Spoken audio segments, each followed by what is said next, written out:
Hey everyone. Today, we're exploring a novel where the protagonist's world is turned upside down.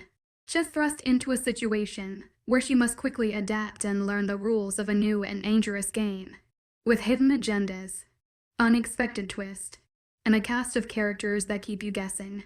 This story is a wild ride. Join me as we uncover the secrets and see how our protagonist emerges from the chaos. Chapter 18. I fidgeted with the strap of my bag, my nerves on edge as Alice and I made our way to the co-chess class. It was my final period of the day, and the anticipation had been building steadily, leaving me with a knot of anxiety in my stomach. Atlas walked beside me, his presence both reassuring and slightly intimidating. His hands were tucked into his pockets, the fabric of his long, sleeved shirt stretched taut over his muscular frame. My eyes were drawn to the intricate lines of his tattoo, peeking out from beneath his collar more prominently than usual. The design tantalized me, and I found myself fighting the urge to ask about its significance. Instead, I decided to broach another subject that had been nagging at me. "White tattoos," I blurted out, breaking the comfortable silence between us. Atlas turned to me, his eyebrows raised in surprise. "What?"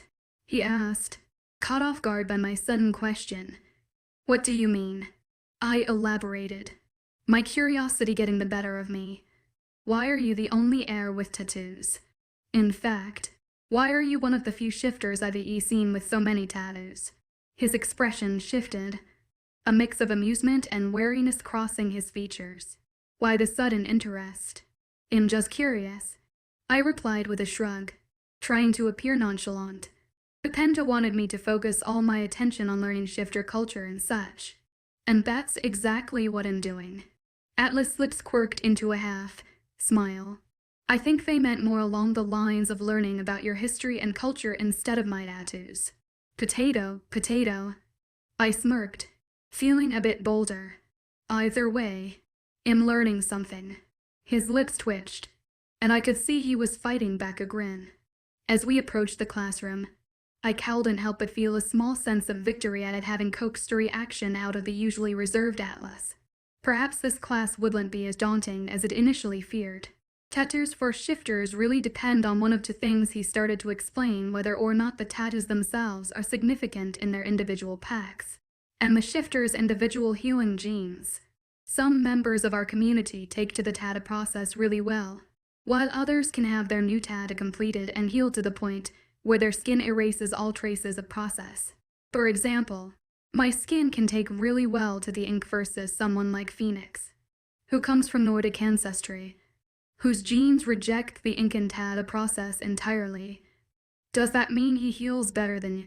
Not necessarily. Atlas shrugged. There have been a few research studies done, and that's where the hypothesis of pack significance and genetics comes into play. According to a few scientist hypotheses, the shifters from my pack are able to withstand and maintain the tattoo process is because my ancestors used to preserve our pack history and traditions with special tattoos and markings on our skin. How is that possible, though? I questioned, genuinely curious, because when someone dies, don't they usually shrivel up and decay? How can you pass down your history if the place you wrote it down on is no longer viable? You have to remember that shifters don't age like normal humans do. He reminded me we have longer lives. Not as long as the Fae do or vampires do, but long enough to transcribe the history onto someone other elder if need be. It also helps that our bodies are preserved in a way where we don't decay like a human does. When we die, our bodies are preserved in a crypt with special properties that prevent us from decaying. I gaped at him. How is that possible? He shrugged. Wolf magic, I guess. I sent him a droll look, nudging his shoulder with mine. Really? What? He smirked down at me. Don't believe in magic. I shook my head. Nope. Really? He said in mock surprise. The girl who was kidnapped by 3 very handsome alpha shifters and brought to a magical foreign land, where she's not only told that she's the last of her line, but also the long-lost daughter of one of the most powerful heirs in history, and that she's the first official female in heir history. Well, when you put it like that. He smirked at me, those amber eyes of his lighting up and turning into a molten gold color. Our conversation lulled into a comfortable few minutes of silence before I decided to ask him the second question on my mind. Can I ask you another question? It depends. On what? It depends on whether I want to answer it or not, he said, because as much as people try to deny it, there are indeed such things as stupid questions. My lips quirked. But knowing you, you'll ask it anyways, he sighed, so go ahead. Ask away. Do you regret your choice? I'ma need you to be a little more specific than that, princess. He nudged my shoulder. What choice are you talking about? Hiding your brothers away. I said quietly. Was the childhood you had as an ear so bad that it was easier to hide your brothers away from the world? I did it for their protection. I don't want the polished and practiced answer you give everyone, I said, shaking my head. I want the truth. He stopped walking, and so did I, our bodies mirroring each other as I stood there and waited for an answer. Those golden orbs darkened as his familiar amber color returned, emotions tormenting his eyes even though his face remained stoic. And how do you know that what I'm saying isn't the truth? Because while your mouth is saying something, your eyes are saying something different. Careful, little wolf. He took a step closer towards me, close enough that the tips of our shoes kissed each other. Curiosity is a dangerous thing. Maybe I like a little danger, I whispered. I mean, my story did start off like that after all. If that's the case, then. He smirked at me. Why don't we wait to see how our story plays out then? Shall we? Atlas. I still don't see why this is necessary, I grumbled as Coach Calhoun slammed the metal gates on my face. A slight grin on his sadistic face. I'ma got him air after all and do have composure and control over my wolf. Boy.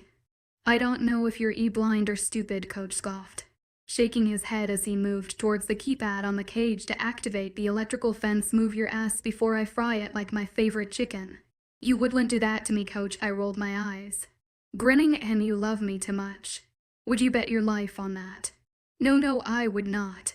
Didn't think so, punk. He smirked at me. Now remember, your job is to stand here and look pretty. If I even sniff a hint of defiance, I'll be calling the air guards, still loyal to me, to drag your ass out of my stadium. Students began rickling and before Coach could walk away, I called out to him. Just don't let her get hurt, Coach. I can't make you no promises, boy.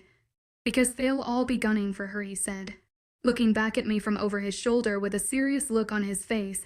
But if she's anything like her pa, she'll take it in stride, dusk herself off, and fuck up anyone who tries. More students started to join the others before I could respond to his answer, wondering just how much more Coach knew about the Lupinaires than he was letting on. It was obvious Coach had some sort of relationship with Wolf Lupine, whether it be friends or just acquaintances, because the faraway look in his eyes told me he was reminiscing about a memory in the past. The crowd coming from the locker rooms drew my attention back to the present, thinning out and becoming more sporadic as almost every person in this course walked out onto the field. The ones that happened to lock eyes with me quickly shifted their gaze and focused on something or somewhere else. I frowned and scanned the crowd again, my eyes instantly trying to search for the brown-haired beauty amongst the throngs of shifters. My heart settled when I spotted her walk into the Coliseum a moment later, only for it to drive into overtime when I saw what the hell she was wearing. What the fuck? I growled, drawing her attention to where I was locked in the cage. What the fuck are you wearing? She looked down her body at the crimson gym shirt with the academy crest and tight black itty-bitty shorts that hugged her ass in a way that made my wolf want to rip out every male's eyes from their sockets. That was a new and unexpected emotion for me. What's wrong with what I'm wearing? That's not the fucking uniform, I snarled, almost risking the fucking electrocution by touching the bars. Where did you get that? It was in my locker, she said, glancing at the other girls' outfits, everyone is wearing them. I don't care about everyone else wearing them, I hissed. One wrong move and your ass will be hanging out. Her ice blue eyes narrowed at me. Careful, Lobo, she growled. Don't say something that will make me want to punch you in the throat. Before I could say anything else, Coach barked at everyone to line up. Everyone listen up, Coach raised his voice, shoving Crux back into line when his friends accidentally bumped him into Coach's way. I'll only be explaining this once. Uneasy, queasy feelings started to form in the pit of my stomach, because if he planning what I was thinking he was planning, Nova was in deep shit. Coach pointed towards the mats laying out on the hard Coliseum floor behind him, as well as some upperclassmen I recognized that graduated from this course last year. Who's ready for a tournament? Chapter 19 Atlas.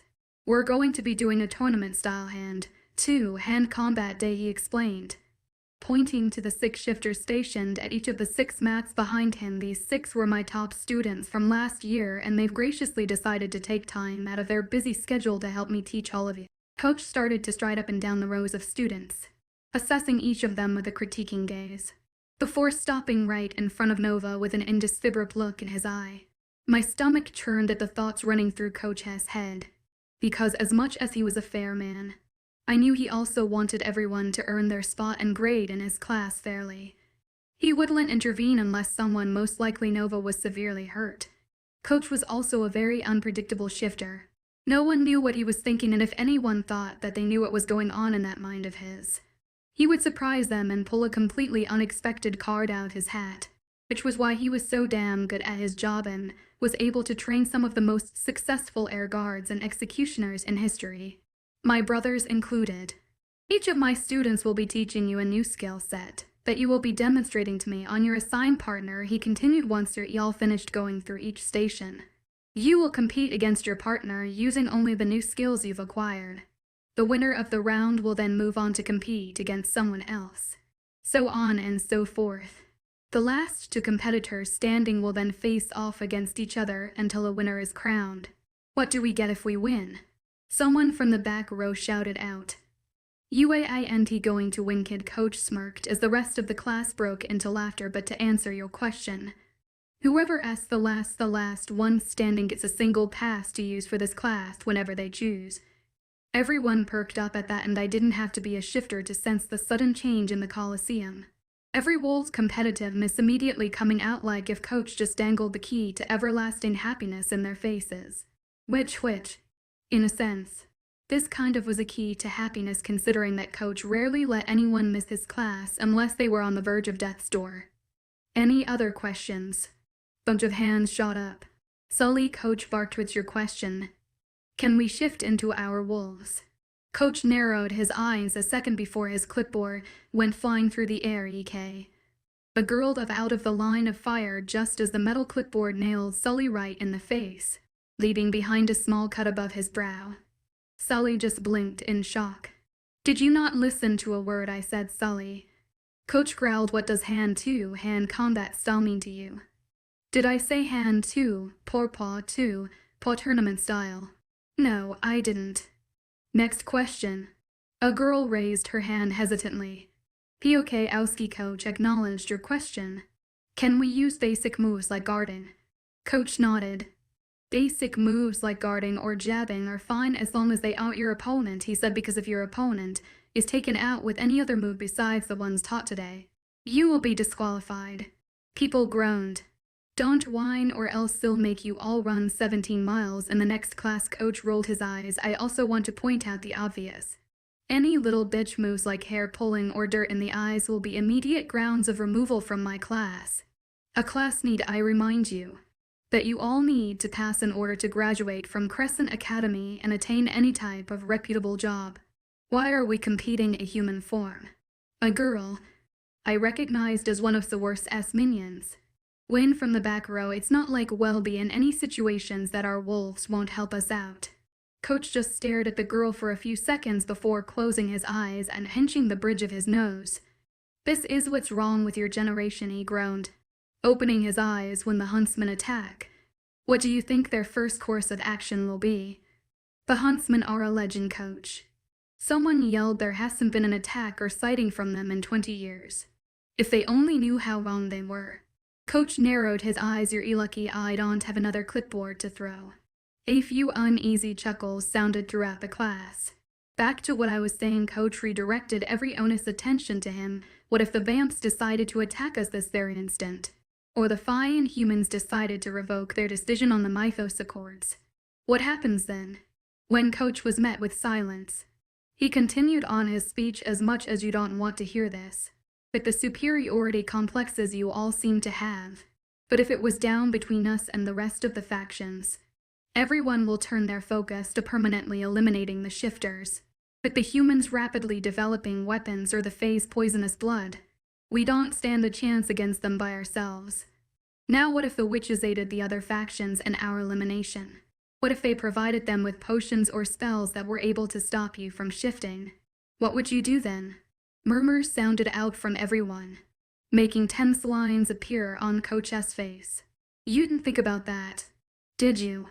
The girl who originally whined about not being able to shift shrunk in on herself, her cheeks flushing in embarrassment. Can we pick our partners at least?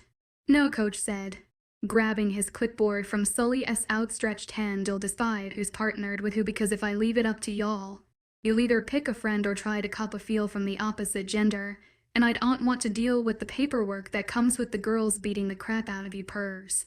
Snickers sounded out at his words. Now line up with girls on one side and boys on the other, Coach barked, blowing into his whistle. If you go by a different pronoun or gender identity, then form a small group behind your respective lines. I was proud when I saw Charlotte, or Charlie as he wanted to be called now, walk confidently to the back of the line. His older brother was Ekflos's best friend. I knew just how much courage it took for Charlie to get to this point in his life, considering his traumatic past experiences. And especially when Charlie's ex-boyfriend was looking at him with so much anguish in his eyes.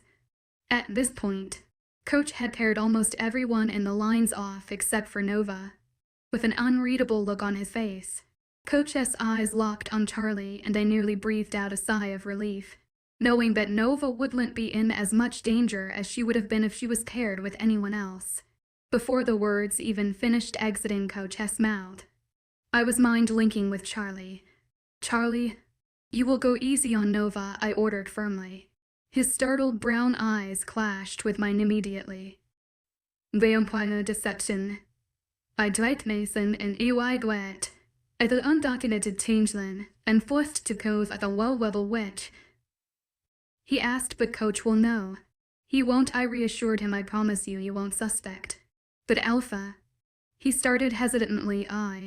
No, but I commanded you will go easy on your Lupine there, or else you and I will have a problem. Yes, Alpha, he said through gritted teeth. I will go easy on our Lupine air. Nova. Nova, this is Charlotte. Charlie in Grid's, Coach introduced, automatically correcting himself. Charlie, this is Nova Lupine. If I were you in Grids, I wouldn't try to kill or seriously injure or maim the last heir from the Lupine family. You know, for legal reasons. No pressure or anything, Charlie muttered to himself, running a hand through his short hair. Trust me, Coach. The Lupine heir is safe with me. Coach nodded briskly before looking down at his slightly bent clipboard. You're at Station 5, he said with Mikos. Before either one of us could respond, Coach walked off quickly, leaving us standing there facing one another awkwardly. Well, this isn't awkward, all Charlie muttered, running a hand through his hair again before looking at Mia. Hi, I'm Charlie. Hi, Charlie, I cracked a smile in Nova. He snorted. Oh. I know, oh. I raised a brow. I see news travels fast around these parts. Do you know me because I'm the last Lupine heir, or because I was stupid enough to piss off the worst fowl? Both, actually. He grinned at me, but mostly from the first one. I snorted at his response. Wow, you're normal. He suddenly blurted. What? I let out a choked laugh. What's that supposed to mean? Charlie had the decency to look slightly embarrassed at his words. I'm sorry, he said, blushing slightly. It's just, sometimes their airs are a little. He struggled with words to describe my fellow heirs, so I decided to help him out a little bit. Stuck up, snooty, demanding, pain in the assess. I smirked. Is there any particular adjectives I missed? Charlie clammed a hand over his mouth to hide his loud laugh, wincing when Coach's narrowed eyes shot our way. You're nothing like every owner saying you are Alpha Lupine, Charlie murmured. I find that oddly refreshing. I find you refreshing, did Charlie. I grinned at him, and because of that, I'm deeming you as one of my new friends. What? He choked out a laugh. You can't just.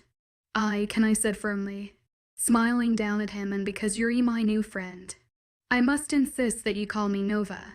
None of this alpha or heir bullshit. It's too pompous for someone like me. Someone like you. He raised an eyebrow. You mean an heir? I waved my hand at the stupid title. The second rule as my new best friend is honesty and trust, I said seriously, ignoring his statement. If you can't be honest with me, then I can't trust you. Plain and simple. Well, well. How do you know that I'm that kind of person? He flashed me a confused look, and how am I supposed to prove it? You can prove it by telling me the story behind you and Hazel eyes over there. Charlie's head snapped over to where a handsome guy around our age stood, his eyes never once straying from my new friend. Charlie swallowed thickly, his body tensing immediately as Hazel eyes continued to stare at him with anguish in his eyes. It's a long story, Charlie whispered to me, one I much rather not relive at the moment. My heart softened at the heartbreaking tone in his voice, and just from that little fact alone, I knew that whatever Charlie had gone through in his life was nothing short of tragic. Okay, I whispered, looping my arm with his as I dragged him with Lev. We won't talk about it now, but I expect to hear about it later, when we're more acquainted with each other. Why, he questioned, why do you care? Because I do. But why? He persisted, why would an heir care about someone like me? I cocked my head to the side. What do you mean, someone like you? He fidgeted under my gaze. You do know what I am, right? A shifter. This time, I was the one sending him the confused look. Yeah. I know what you are now. He trailed off, gripping the back of his neck. My new friend. I smiled softly at him, gently patting his arm as he continued to stutter through his sentence, and I don't care. Chapter 20 Nova. He looked at me, shocked into stunned silence. Now come on, I dragged him to our assigned station. The faster we get this over with, the faster I can learn some things about my new friend, our temporary teacher. Nico smirked up at our approach, sending a wide grin my way. I cowled and helped a small blush that spread across my cheeks, because while I didn't want to get involved with someone at this school, especially at a time like this, I couldn't deny that he was handsome. Nikos was considered an unconventional type of handsome, the flirty grin he wore making my blush deepen just a little bit more. Charlie flinched from beside me, his eyes glancing over to where Atlas was glaring at us from the inside. Okay, students, Nikos clapped his hand, motioning for us to follow him onto the mat in this station. You'll be learning the art of redirection. Redirection? Charlie questioned, his nose crinkling with that. Good question, a question. Nico smiled. Redirection is when you counter your opponent's technique and use it against them. His eyes slid to mine. Do you mind if I use you for an example? I nodded, and his smiled wide and even more as he moved over to where I stood, his hands gripping my hips in a way that had me flushing as an uncomfortable feeling started in the pit of my stomach. It was a dull and unpleasant feeling, making my body want to recoil away from his touch. The thunderous growl sounded from behind us, making every onus eyes shifting towards the grumpy alpha locked up in the cage behind me. My eyes met his, and I was startled when I saw an almost animalistic and brutal look in his eyes. Eyes that somehow seemed to freaking gleam even more golden than before. Coach scowled before stomping over to where the cages were located and typing something into the keypad. Suddenly, the electrical fence was powered down a second before 3 panels shot down from the top of the cage, encasing it in what looked like thick-ass glass. Atlas pounded on the door, snarling something no one could hear. Back to what you were doing. Coach barked at us. Don't mind him, while everyone returned to their exercises. I was hesitant to turn my attention away from a very pissed-off looking Atlas. My attention was redirected when Nikos placed his hands on my hips once again. Back to what I was saying, he said, forcing me to face Charlie. Charlie, if you will, please attack us. Charlie raised a polished eyebrow. You want me to attack the last living Lupine heir? Nikos laughed. Trust me, she won't get hurt. How sure are you of your techniques? Charlie questioned seriously, because if I so much as leave a tiny scratch on her, it'll have nearly 1 million wolves coming from my heads. And that doesn't even include my very pissed off heir that's right behind me. He hitched his finger behind him, and I didn't even have to look over to where Atlas stood to know that he was shooting us a scathing look. Nikos didn't even bat an eyelash. You won't hurt her, I promise. Even though Charlie still looked unsure at his words, he lunged hesitantly towards me. Nikos' grip on my hips tightened as he did some kind of maneuver that had me moving at a dizzying speed. Charlie stumbled slightly before righting himself, turning towards us with a surprised look in his eyes. "How did you do that?" Redirection, Nikos grinned, releasing his grip on my hip and taking a step back like I mentioned. Is a particular skill we use in order to gain the upper hand on our opponent. When do we use it? I questioned because from where I stood, he had to get pretty close before we even moved. Good question, Nova. Nikos sent another flirty smile my way. The downfall of this particular move would have to be the proximity in which your opponent must be. What's the proximity? About 5 feet into small reaction time, Nikos said, in about a 10-second window for you to decide if you want to use this move or not. Why so small? I asked, ignoring Charlie's snicker from behind me. Because you have to decide if it's the best course of action to use on the particular opponent in front of you, he said, and while this move works on a majority of those who try to attack us, there is a small percentage of people in which it doesn't work on. So there's no guarantee that this move will work when we need it. He shook his head. Guarantees aren't something we consider in our world.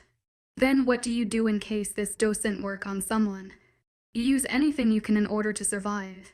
The moment his hands moved to grip my hips, presumably to go through the move again, was the moment all hell broke loose. The shattering of glass was the last thing I heard. Atlas, what the fuck is wrong with you? Phoenix bitched at me from his perch on Headmaster Cortez's desk. You nearly killed one of the Lupine shifters and injured a shitload of our own pack members. And, according to my third, Nikos Alexander was fucked up so badly. He had to be shipped out to a specialty shift or medical facility 2 hours away. He should have never touched her. Then I grumbled, crossing my arms over my chest. What was I supposed to do? He was pawing at her like she was his. I couldn't just stand there and not do something. Phoenix rolled his eyes, scoffing at my words. Both of his arms and legs were broke, and Cass frowned as he scanned the incident report the coach filled out after he pried me off of that little shit's body, nearly torn from his body and ripped out of their respective sockets. "You're Ian Air, for God's sake," Phoenix said, pinching the bridge of his nose. "You can't be acting like this. Just because Ian Air doesn't mean I don't have some kind of emotions." I glared at him. "Didn't those alien leaders of yours teach you about them before they left you here to enact their plan of world domination?" Cass snorted at my words, covering it up with a forced cough. The glare Phoenix shot me would have shaken a lesser man. "We both know that." "That isn't true, Atlas," Phoenix said, ignoring my dig. "We all know how much control you have. You talk about what marvelous fucking control you have every chance you get. I don't think you understand me, Phoenix." I frowned at him. Sitting up in my chair, I was in control of everything I did. What? The moment that motherfucker placed his filthy hands on her was the moment I was done. I wanted him dead, and I didn't care what I had to do in order to accomplish that. I explained with a shrug. I was in full control of my actions. I wanted to end him. Phoenix's eyes widened comically as Cassian shot me a surprised look. I was the least bit sad or disappointed at my decision to fuck that asshole up. In fact, the only emotion I felt was joy. When I saw his face was unrecognizable. The moment he touched her was the moment I decided that he needed to die. Or at the very least, suffer for his capital offense. Question is, what made him act that? Cass questioned from his perch, because from where I'm standing, the answer's pretty clear. Phoenix shot him a confused look as I narrowed my eyes at him. What does that mean? The constant staring, the tracking of her movements, the possessive nature. Cassian snapped. I had to fucking spell it out for you to. Spell what out? No, Phoenix whispered. That's not possible. Is Nova your mate, dumbass? Cass growled, my eyes wide as I flew out of my chair like my ass was on fire. What now? How do you know you're not? Because that would be pretty fucking hard to miss. Don't you think?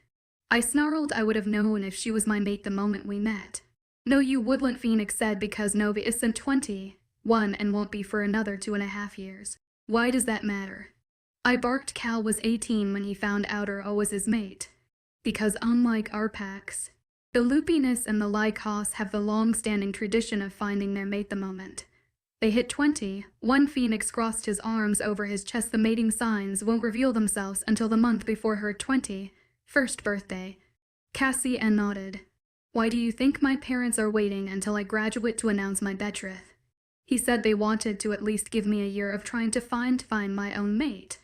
If I have won, before they force me to shackle myself up to some power-hungry stranger for the greater good of my pack. He winced, shooting a sympathetic look my way. Sorry. This doesn't make any sense. I shook my head. How is it possible for me to be mated to Nova? Heirs aren't supposed to be mated to others' heirs. That doesn't mean they can't be. Phoenix grumbled. It's just abnormally unusual. How unusual?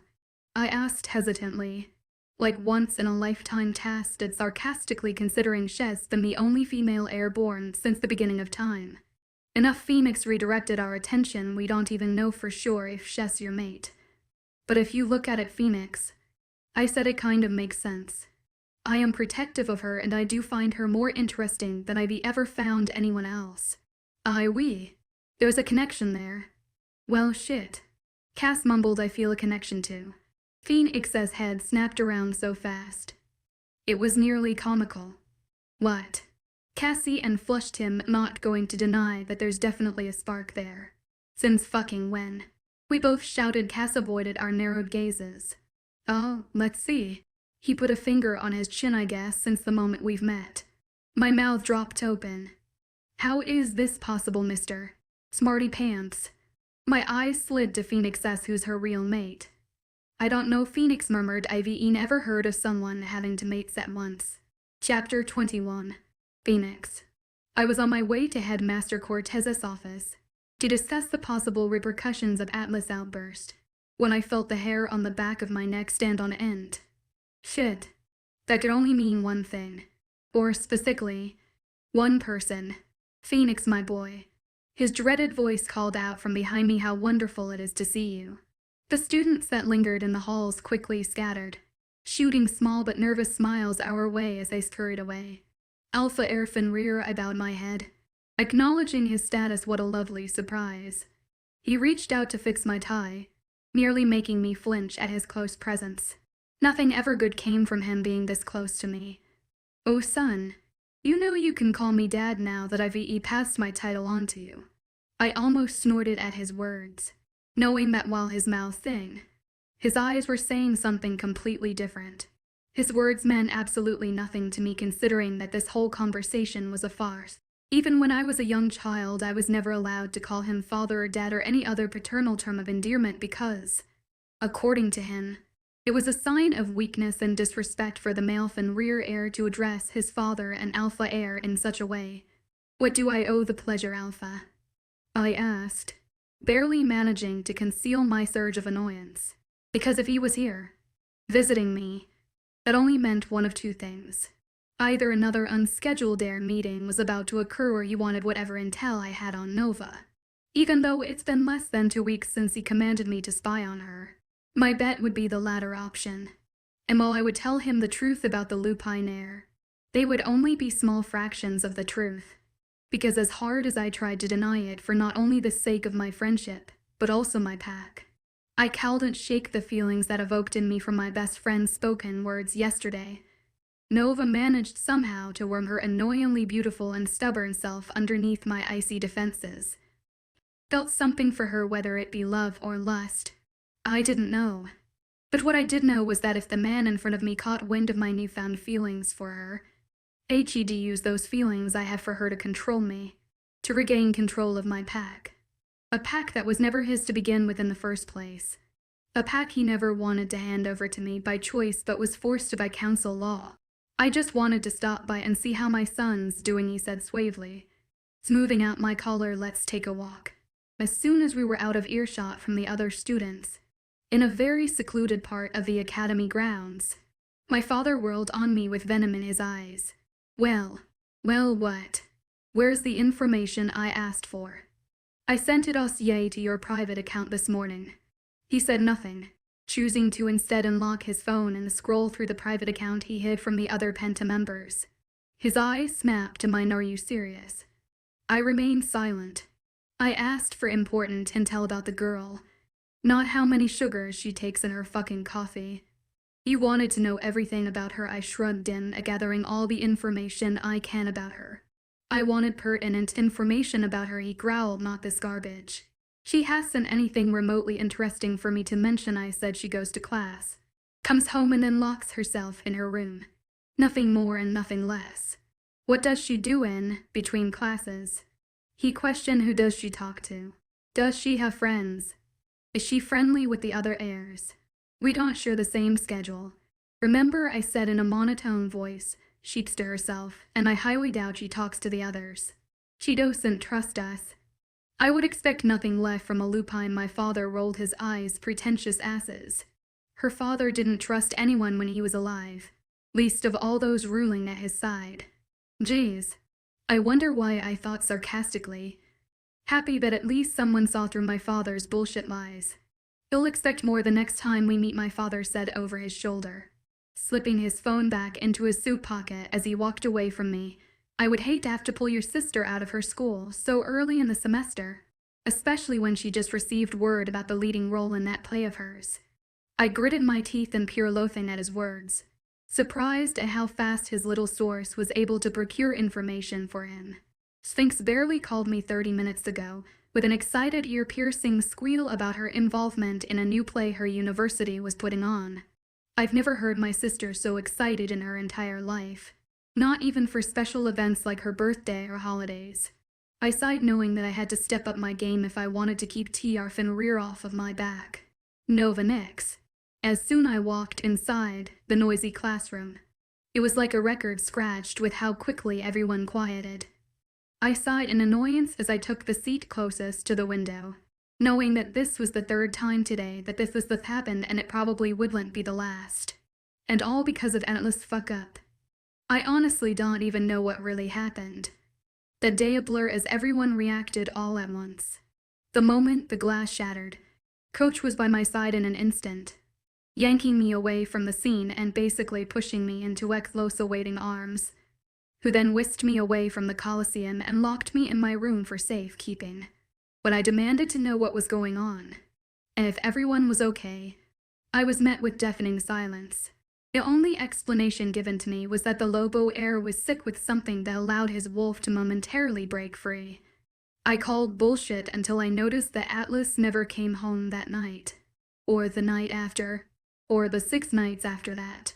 And every time I asked Tweedledee and Tweedlegrumpy asked what was wrong with him, they always told me the same thing. HES recovering at home. When I asked them to clarify where exactly Atlas' home was, considering he lived in fucking Mexico when school wasn't in session, they brushed me off by saying he was staying at the Lobo Air House close by.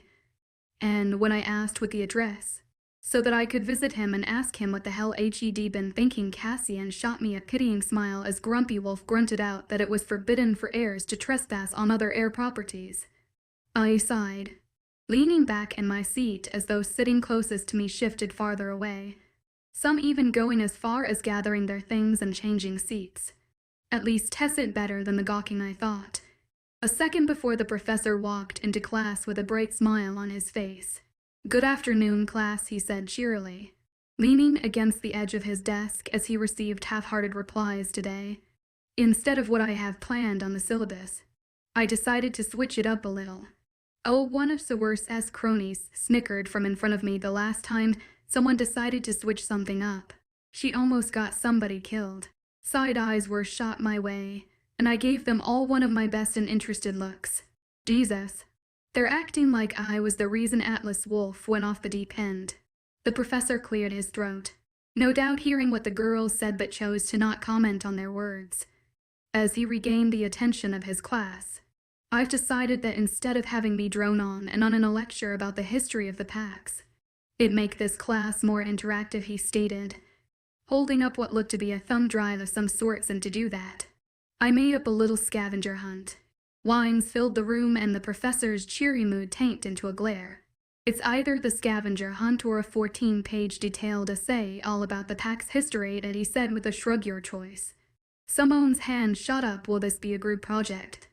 No, the professor shook his head. You can either work in groups or by yourself, so long as this entire list is completed by the end of the class. And if it isn't, someone else asked. Then it'll dock points and you'll still have to do the essay, he said with a maniacal grin. Your choice. Where do we start? A majority of the class asked at the same time. Wise choice, the professor nodded before rounding his desk high, Manage to send each of you as list as through your tablets. Be aware that everyone has the same number of questions, but they can either be in different orders or asking for a different thing. Your job is to read each question carefully and deduce what it's really asking for in order to find the answer.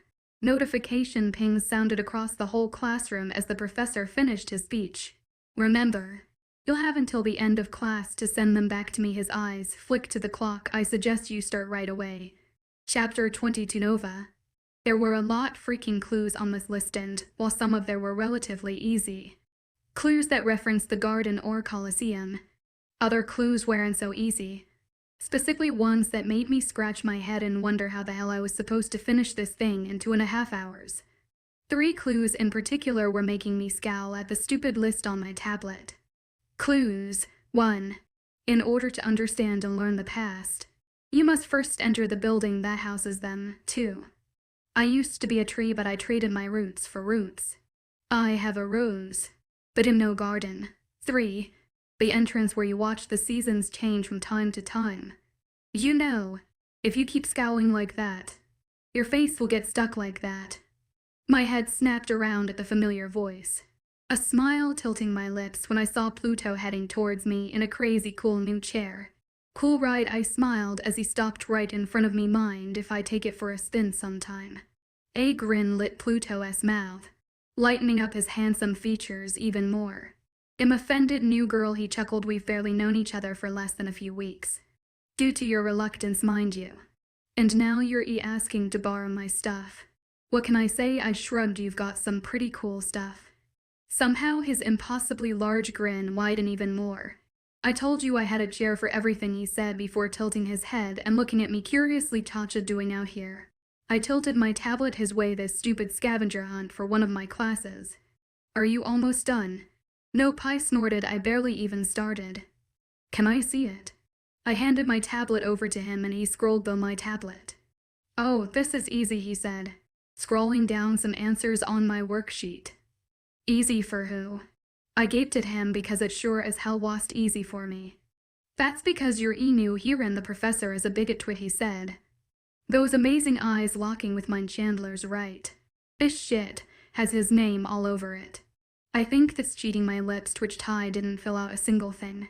Sure you did, he smiled, handing the tablet back to me. You see that answer at the top? You did that.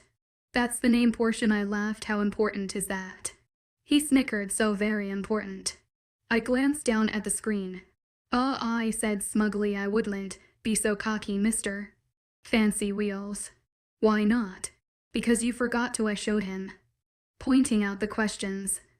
The one about the changing of season and garden. He smiled. I purposefully left those unanswered. Why? Because those are the most important ones. I narrowed my eyes at him. You don't know the answer to them, do you? He snickered. Caught me. I grinned in satisfaction. So what are you doing here? Remember, I get a 10-minute grace period before class. I looked at my watch. It's already past 10 minutes. Oops, he shrugged. I must have got lost. I let out a laugh. Now I know why everyone's always warning me away from you. It must have not been the right thing to say, because his laughter died quickly after that, an unknown emotion taking over his face. They tell you to stay away from me because I can't shift anymore, he said quietly. So soft I almost didn't hear it. They think that my congenital disability will somehow rub off on them. My heart softened as I related to his words in a way I never thought I would. Whoever thinks that is an idiot. I grabbed his hand and squeezed it. Trust me, I've dealt with more people like that than I care to admit. Yeah, I nodded. My brother is autistic and you wouldn't believe how many kids nowadays are assholes, I said with a scowl. I swear. Out of a class of 20, like 18 of them are Satan's little personal spawns. He laughed, his eyes gaining back that spark of mischief once again. Look at you, he teased, poking my hip. You didn't know it, but inner she-wolf was always there. If that was my inner wolf, then I'm scared for the rest of the population. Why? Because she can be a real bitch sometimes, I said with a grin. He let out a howl of laughter, making me giggle at the joyful sound. You're something else, new girl, he said, wiping a tear away from his eye. Something I isn't ready for. I snorted at his words, my eyes shifting down towards my tablet as a notification popped across it. 20 minutes left before it was due. I sighed. You gotta go. Pluto surmised. I nodded. Before you go, he pointed to my right. His gaze locked on a spot of foliage. One of the answers to your questions is right there. How do you know? Because I've been a student here longer than you have, he said with a smile. Duh. I chuckled at his words and took a step forward, about to head in the direction Pluto pointed out to me when his voice rang out. Nova. I glanced at him from over my shoulder. Yeah. Whatever you do. Don't stand too close to the door. What? He didn't answer me, instead choosing to give me a secretive smile as he turned around and went back to class. What freaking door? The door in question was just that. A freaking door. Which was very freaking disappointing considering what my brain was imagining. While I was expecting some kind of grand pearly gate or wrought iron door, I was vastly disappointed when I was met with a plain wooden doorframe in the middle of the freaking forest. Like just a doorframe with no door and thick trees lining on either side of the frame. The space where the door should have laid shimmered and glinted in a way that had me drawing closer. I gasped when I saw what lay beyond this door. Veil. Whatever you wanted to call it. In front of me was a scene that looked like it came right out of a fairy tale. So white and thick that it made a Californian like me. Someone who only dreamt about snowy winters because of movies or shows I saw on the TV. Want to jump right in and make snow angels. I swear I could feel the icy snow all the way over here. Smell the crispness of their air that was so refreshing and relaxing that I tilted my head back inside, the tension easing from my shoulder fractionally. I was just about to reach out and touch the door when it shimmered again. My eyes widened when the scene shifted in front of me, the snowy fairy tale turning into floral field. What is this? The scene changed again, quicker this time, but instead of it turning into another delightful change of scenery, the door dimmed into darkness that had me gasping for an entirely different reason. I swear it looked like the dark forest from The Wizard of Oz. The menacing branches curling towards me as if they were alive. Something moved inside the portal, immediately drawing my eyes towards it. I squinted as a tall and hazy figure came into view, stalking towards me really freaking quickly.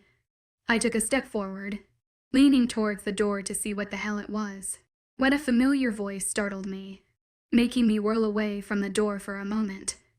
The door shimmered again, and this time, a summer beach scene filled its view. I turned to find a very pissed-off looking phoenix stalking towards me, his hands clenching and unclenching at his sides, making those annoyingly attractive muscled forearms pop out even more underneath his uniform sleeves. Why did the biggest assholes have to be so handsome? What in the ever-loving fuck are you doing out here?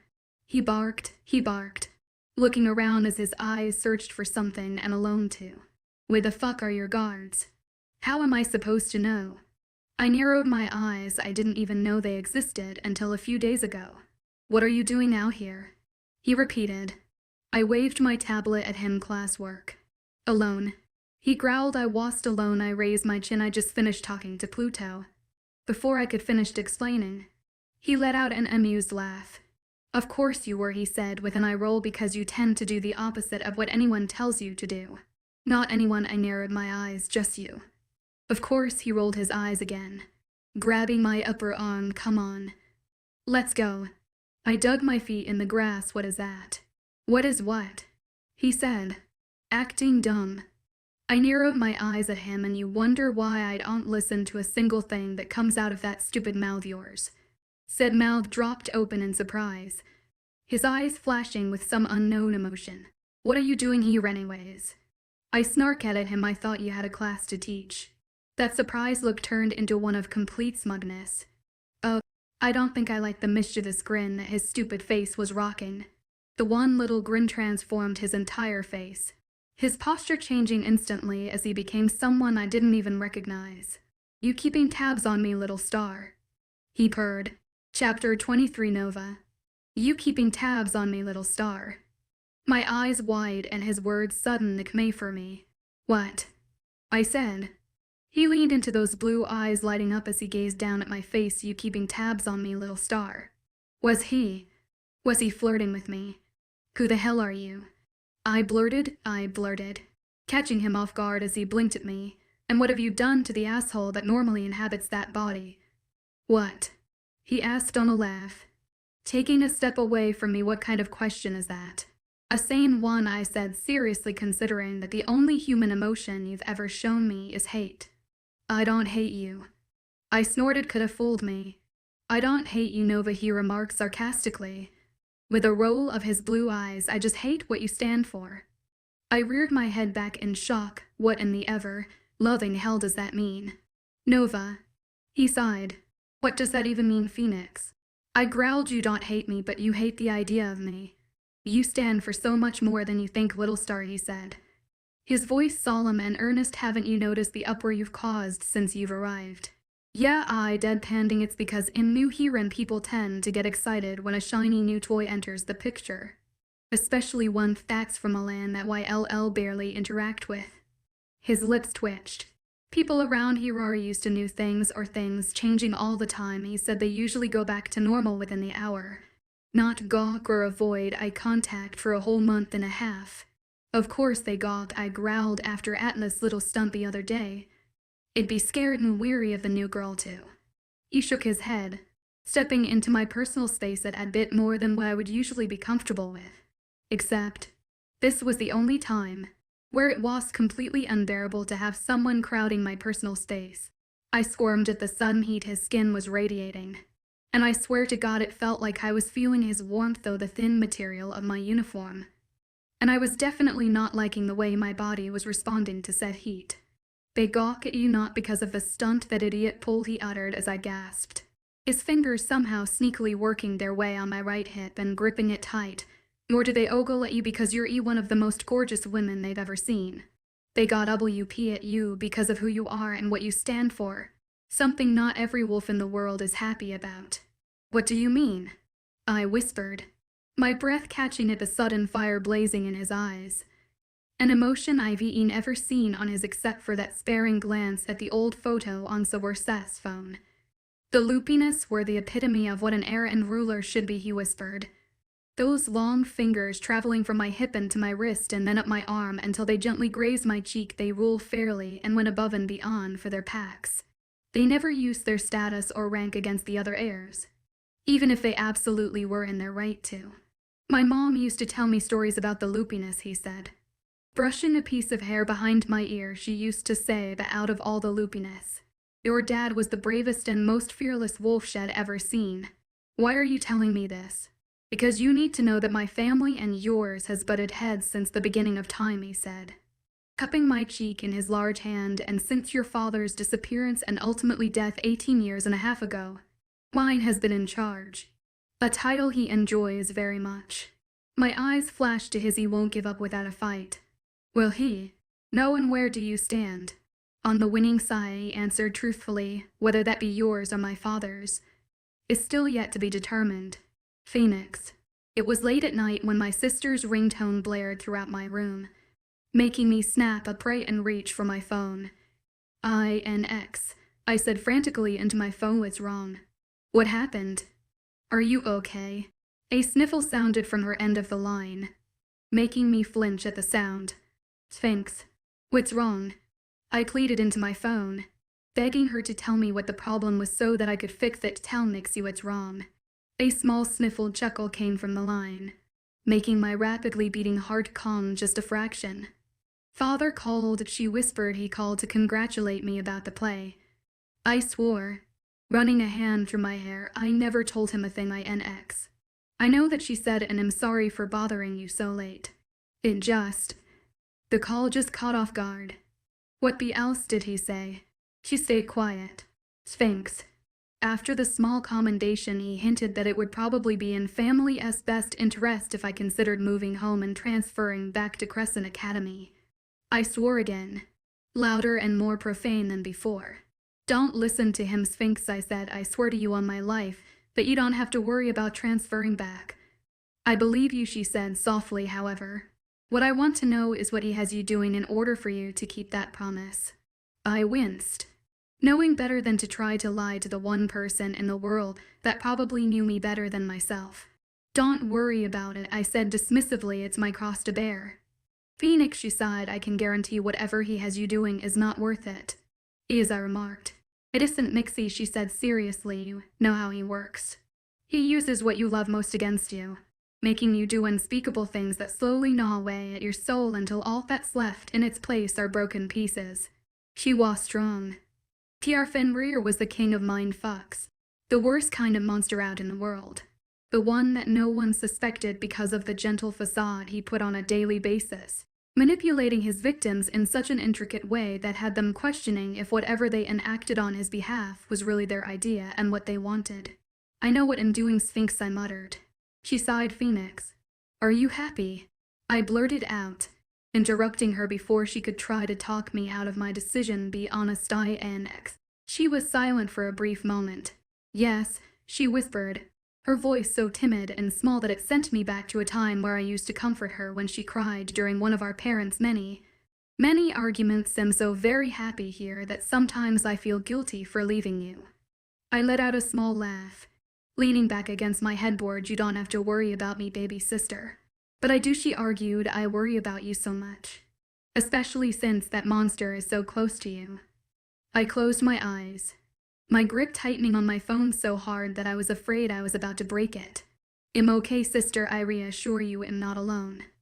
I swear I could hear the smile in her voice when she said, how are those two idiots? I snorted. They're still idiots. And the new heir? You've heard about her. The new heir is a girl, she asked excitedly. I'm surprised you don't know. I rolled my eyes. Isn't that best friend of yours, the gossip queen? She laughed. Surprisingly, Ariel knew very little about the whole situation. That's a first. Is she pretty? I blushed, freaking blushed at her words, as I searched for the right answer. A holy crap, my sister squealed, laughing. You totally like her, no? I shouted, wincing when I realized just how loud I probably was. I mean, just okay looking for a lupine. Sphinx laughed. You can't lie to me, big brother, she said in a sing-song voice. I know when you lie. Shut up, I grumbled, or else I'm fly out there and embarrass you in front of that Fabio. Look, I like your fawning over constantly. Her loud gasp made me snicker over the phone. Yeah, you didn't think I knew about that, did you? How did you find out? I have eyes and ears everywhere, little sister, I snickered harder. How was that turkey sandwich you had at lunch? Son of a... She swore with some very unladylike language. I swear to God, when I find those spies of yours, they'll be begging for mercy. Careful, sister, I teased. Your inner Fenrir is coming out, she growled, promptly hanging up on me. Maybe today was such a bad day after all. Chapter 24 Nova. I bit the end of my highlighter, glaring down at the small text for what felt like the 100th time, still not understanding what in the hell I was reading. I was in the library, doing a last-minute study session before my exam tomorrow, when I suddenly had a weird feeling like someone was watching me. My head snapped up as I took in my surroundings, frowning when I saw no one in sight. The library itself was mostly empty except for the few stragglers here and there, doing some last-minute prep like me. I was near the back of the library, where it was quieter and less distracting. And now I somehow realized that it was possibly a mistake for me to be so secluded. A noise sounded from one of the cells behind me, and I snapped my head towards it, quickly gathering my things and shoving them haphazardly into my bag. Nope, not doing it. I could handle wolves. I could handle witches. I could even handle handsome assholes that disliked the very being of my existence. What I couldn't handle was freaking ghosts or demons or anything related to that. I blame my old babysitter, the woman who instilled the fear in me at a very early age, always telling stories of her own encounters with supernatural entities, the last one so horrendously awful that she was forced to walk around with a permanent scar on her face as well as being fully decked out from head to toe in anything evil eye-related items she could get her hands on. I have no idea what I am now, but my parents, my adoptive parents, were white and Irish American. Therefore, I was raised the American way. You know, the type of people that didn't investigate the spooky noise but instead called the police whenever they heard said spooky sound or weird noise. I accidentally banged my shoulder on a bookshelf, sucking in a deep breath and exhaling a curse as a book dropped wide open to the floor. I picked up the book quickly, my eyes skimming the words without comprehension. I was about to put the book back on the shelf when a particular word stood out to me, making me pause mid-return. I dropped my stuff on the floor and flipped the book back open, browsing the pages until I found the one that it was just on. The ones that started it all. I flipped to the cover of the book to see who wrote it, and frowned when I saw there wasn't an author or even a publisher listed on the cover or front page. I knew without a doubt that this book had some answers to the questions I had, the questions the other refused to give me. So, with a quick glance around me, to see if anyone was watching, I accidentally dropped the book again. Before I could regret my decision, I quickly stuffed the medium-sized book inside before gathering my things quickly and heading out the doors. The moment I stepped outside, I noted that I originally thought the stars brighter and more visible than I've ever seen them back home. A pang of sorrow hit me when I realized that I didn't quite miss the city as much as I thought I would. I mean, of course I missed my family and friends obviously, but I didn't miss the chaotic mess that was the outside world. For some strange and unusual reason, I was content at Crescent Academy, something I'd never thought was possible when I was first brought here a few weeks ago. Because as much as I'd hate to admit it out loud, especially in front of those boneheads I live with, this place felt more like home than my own home did, which was unfathomable considering that my home housed a lot of fond memories for me. Memories that ranged from my first milestones to the first time we got Brutus, and even when my brothers were born. I had my first heartbreak in that house, my first kiss outside in the tiny backyard near the oak tree, and cemented the two most important friendships of my life that I couldn't imagine living without. I shook my head, knowing that this must some sort of Stockholm Syndrome-like side effect. But instead of falling in love with my captors, I was falling in love with the environment I was forced into. I pushed the thoughts from my head, focusing on the trek back to the air house. The walk itself was peaceful, the moon shining bright and lighting my path in a way it never would have in the city. I smiled bitterly at my second comparison between this world and my old one. Almost everyone I've come across, even my new friends, thought I was so lucky to be living in the air house, surrounded by the three hot and mysterious alphas that almost no one could get close to. And while I couldn't deny that each of them were gorgeous and unique in their own personal ways, and that anyone else would literally kill to be in my position, my gut was warning me that something wasn't right with them. Because the truth was that while they were seemingly honest and faithful alphas, loyal to their packs and people, they were also men that had secrets, each one deeper and darker than the last. I could see it in their eyes and feel it in the way they carefully craft their words or sentences.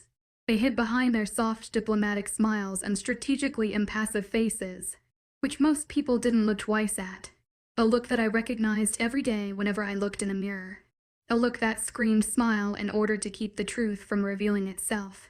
A truth that my guarded heart hid well. I sighed as I reached the front door of the house, extending my hand towards the knob to unlock it, when it suddenly swung open. My eyes snapped up and I gaped at the three very pissed-off heirs standing there, each giving me their own version of a glare. Atlas's eyes were narrowed into slits so small I'm surprised he could see out of them. Cass's face was furrowed with worry as he quickly scanned my face. When he could tell that I was fine and uninjured, that expression turned into a scowl. Phoenix's face was my favorite, however, making the corner of my lips curl in amusement. His face was impassive, but he couldn't hide those eyes of his. Eyes that were blazing with emotions, anger, concern, and a little bit of relief shining through their oceanic depths. He might have been playing it off that he didn't care where I was, but those eyes spoke volumes. He was probably the most worried out of the three, if that was even possible. I breezed past them with a smile, making Cassie and gape at me as I glided towards my room. "Fuck no," Atlas' deep voice sounded behind me before his meaty arm wrapped around my waist, pulling me into his chest. "You don't get to waltz in here like nothing happened and pretend you didn't have us 5 seconds away from forming a search party." I tilted my head back on his shoulder, locking gazes with those pretty amber jewels dramatic much.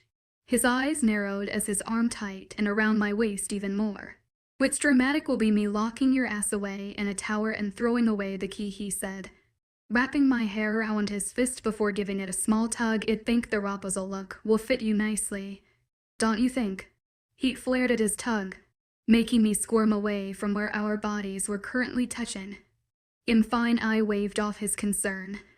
Walking into the kitchen, I was just studying in the library. The three stooges followed me into the kitchen. Hell, witch, hell. Even my Brutus followed behind them. The little traitor. He'll remember that next time I decide to give him an extra scoop of food whenever he gives me that sweet face of his. Studying at 10 o'clock at night. Phoenix raised his eyebrow. Why didn't you study here? Because I didn't want to study here. I grabbed a water from the fridge. You three are so loud. Are we done here? No, they all said at once. I sighed. Okay. You caught me. Their eyes widened at my words. The three of them standing a little taller and tenser. I didn't study here because I was out with my new boyfriend, I lied, taking a sip from the bottle before continuing on, trying my damnedest not to break character, and burst out and laughing. And we weren't studying at all. We were having a hot and heavy make-out session behind the lake house. I swear to God. All three of them froze like statues. Cassie, Anne, and Phoenix eyes snapped to Alice before quickly jumping to me and then back again. What? Atlas asked through clenched teeth. What the hell did you just say? I said. Before I could finish, Cassie and blurted out, don't repeat that sentence. Why not? Because. Because why? Because. He looked at Phoenix for help. Why can't you repeat that sentence next? Because heirs aren't allowed to date their pack mates. He spoke in a maddening matter of fact tone. It's against the vows we took as heirs. What? My eyes widened in shock. What vows? The vows you took the moment you became ours, Atlas growled out through clenched teeth.